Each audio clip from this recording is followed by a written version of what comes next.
नमस्ते, म कल्पना अधिकारी भट्टराई। मैले आज यहाँहरू समक्ष बिराना गाउँघर शीर्षकको कविता लिएर उपस्थित भएको छु।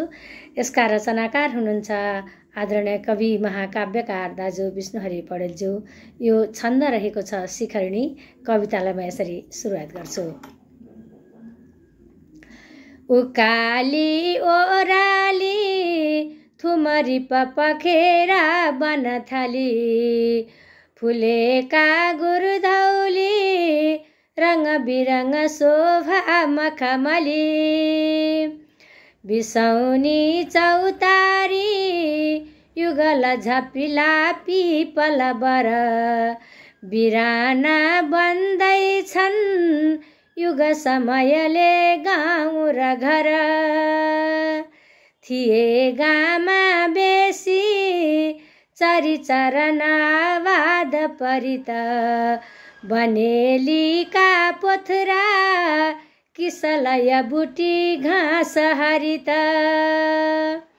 घुमाउने छानोका घर गुजुमुजे ती वरपर बिराना बन्दैछन् युग समयले गाउँ र घर थियौं केटा केटी अलि पर कमेरे स्कुल थियो त्यहाँ छैनन् पढ्ने शिशु अब नजारा बदलियो युवा खाडी ओर्ले स्थबिर जन उक्ले यमपुर बिराना बन्दैछन् युग समयले गाउँ र घर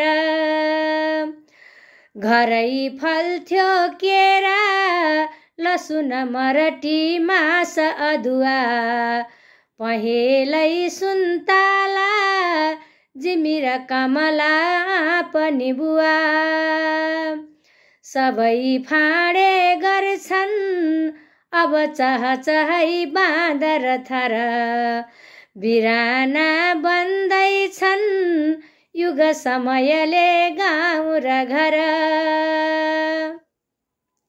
थियो बेसी गैरी सीमा बगर उब्जाउ जमिन भयो बाँझो छोड्यो जड न मसिनो नै महकिन मकै कोदो तोरी दलहन कहाँ फापर छर बिराना बन्दैछन् युग समयले गाउँ र घर सबै भत्के धन्सा र घर टहरा आँगन पिँढी भयो सिस्नो घारी बिजन पच भैया चरगढी किसानीको गर्ने श्रम कति गरुन् आठ पहर किसानीको गर्ने श्रम कति गरुन् आठ पहर बिराना बन्दैछन् युग समयले गाउँ र घर बिराना बन्दैछन् युग समयले गाउँ र घर युग समयले गाउँ र घर।